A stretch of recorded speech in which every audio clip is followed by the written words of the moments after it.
लोकसभा चुनाव में 100% मतदान हो, इसके लिए लोगों को जागरूक किया जा रहा है। इसी क्रम में धनवार प्रखंड क्षेत्र के डोरंडा स्थित +2 उच्च विद्यालय में संवैधानिक तरीके से होने वाले चुनाव को फॉलो करते हुए शुक्रवार को बाल संसद का चुनाव कराया गया। चुनाव के दौरान छात्र छात्राओं में काफी उत्साह देखने को मिला। इस संबंध में जानकारी देते हुए विद्यालय के प्रधानाचार्य विनोद प्रसाद यादव ने बताया कि विद्यालय में बाल संसद 2024 का चुनाव होना था, तो ऐसे में लोकसभा चुनाव में 18 वर्ष से अधिक उम्र के लोगों की 100% भागीदारी हो, इसके लिए बच्चों के माध्यम से लोगों को जागरूक करने का प्रयास किया गया है।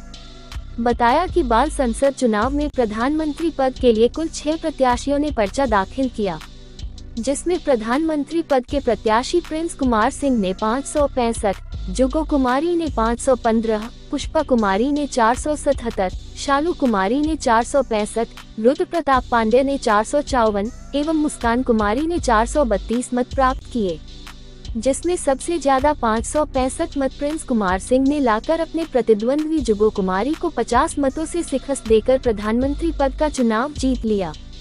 वहीं दूसरे स्थान पर रही जुगो कुमारी को उप प्रधानमंत्री के लिए चयन किया गया।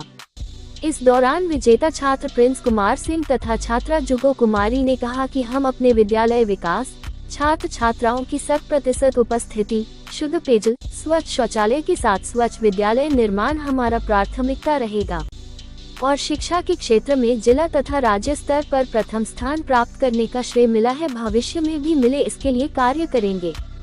इस दौरान पीठासीन पदाधिकारी के रूप में मुस्कान कुमारी P1 के रूप में निश्चय राज P2 के रूप में शिवरानी कुमारी P3 के रूप में मनीषा कुमारी आदि छात्र छात्राओं ने कार्य किया। प्राचार्य विनोद प्रसाद यादव के देखरेख में रिटर्निंग ऑफिसर संजय कुमार ने प्रत्याशी नामांकन से लेकर मतगणना तक सक्रिय होकर कार्य किया। इस दौरान छात्र छात्राओं ने लोगों से अपील करते हुए कहा कि हमने मतदान कर लिया, क्या आप भी मतदान करोगे? कार्यक्रम है बच्चों को जागरूकता के तहत अभी लोकसभा चुनाव निर्वाचन 2024 के तहत जागरूकता अभियान चलाना था। इसके तहत हमने सोचा कि बाल संसद का चुनाव का समय भी हो गया। इसी के तहत आज बाल संसद चुनाव का तिथि निर्धारित की गई थी। 2 दिन का समय बच्चों को नॉमिनेशन करने का समय दिया गया, नाम वापसी का समय दिया गया। फिर हमारे जो निर्वाचक पदाधिकारी बनाए गए थे उन्होंने मतपत्र की व्यवस्था किया बच्चों को, और P1, P2, P3 और परिवारिक अफसर, हमारे सुरक्षाकर्मी से लेकर के सभी को जिम्मेदारी दी गई कि किन्होंने बैलेट पेपर का प्रयोग बनाया, किन्होंने मतपेटी का बनाया, किन्होंने वोटिंग कंपार्टमेंट का व्यवस्था किया। तो इस तरह से खूबसूरत जो लोकतांत्रिक व्यवस्था है हमारे विद्यालय परिवार के द्वारा एक सुसज्जित ढंग से सजाया गया। और आज बाल संसद का जो प्रधानमंत्री का चयन करना था, विद्यालय को सुचारू रूप से चलाने के लिए जो कैबिनेट की जरूरत थी बच्चों का, उन्होंने उस कैबिनेट का भी विस्तार किया गया। और आप ये देख रहे हैं हमारे जो निर्वाचित सभी सदस्य हैं उनको माल्यार्पण देकर के विद्यालय परिवार द्वारा उसको सम्मानित किया।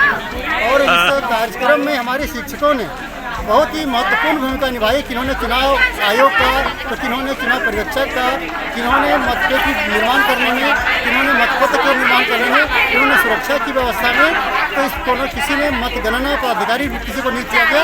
इस तरह से ये सफल लोकतंत्र का जो व्यवस्था है उसको सफल किया। प्रधानमंत्री पद के लिए कितने उम्मीदवार थे और कौन कौन जीते? प्रधानमंत्री पद के लिए 6 उम्मीदवार थे और चुनाव लगभग 3000 मतदाताओं ने इस वोट का प्रयोग किया। और प्रिंस कुमार सिंह जो है उन्होंने 2500 के लगभग मत तरफा वोट प्राप्त कर करके लगभग 500 मतों से चुनाव जीता। मैं बाल संसद प्रधानमंत्री के लिए अपना नामांकन करवाया था। मैं विद्यार्थियों से संबंधित सभी कार्यों को निरंतरण करने का प्रयास करूंगा और पूरे विद्यालय में मैं विकास करने का प्रयास करूंगा और देखेंगे कि कहाँ क्या घट रही है, क्या करना होगा, वहाँ पे हम हर समस्या का हल करूँगा। और देखेंगे क्या कौन सा रूम है, कौन सा में झाड़ू नहीं है, पंखा नहीं है, उसमें सर्विस का लगाने का बड़े हिसाब से बोलकर प्रयास करूँगा। विद्यालय में क्या कमी लग रहा है?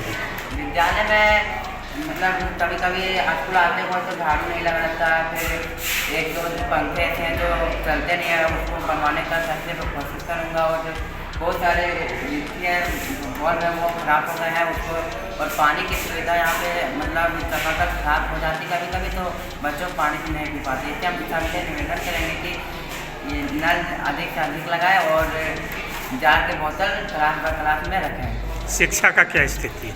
शिक्षा मतलब जैसे यहाँ पे ऐसे एक दो टीचर हैं जो कि मतलब जिनकी घंटी आती है वो नहीं आ पाते हैं, तो हम उनको अनुरोध करेंगे कि अपनी घंटी जब उनकी रहेगी तो वो खुद आके यहाँ क्लास करें समय।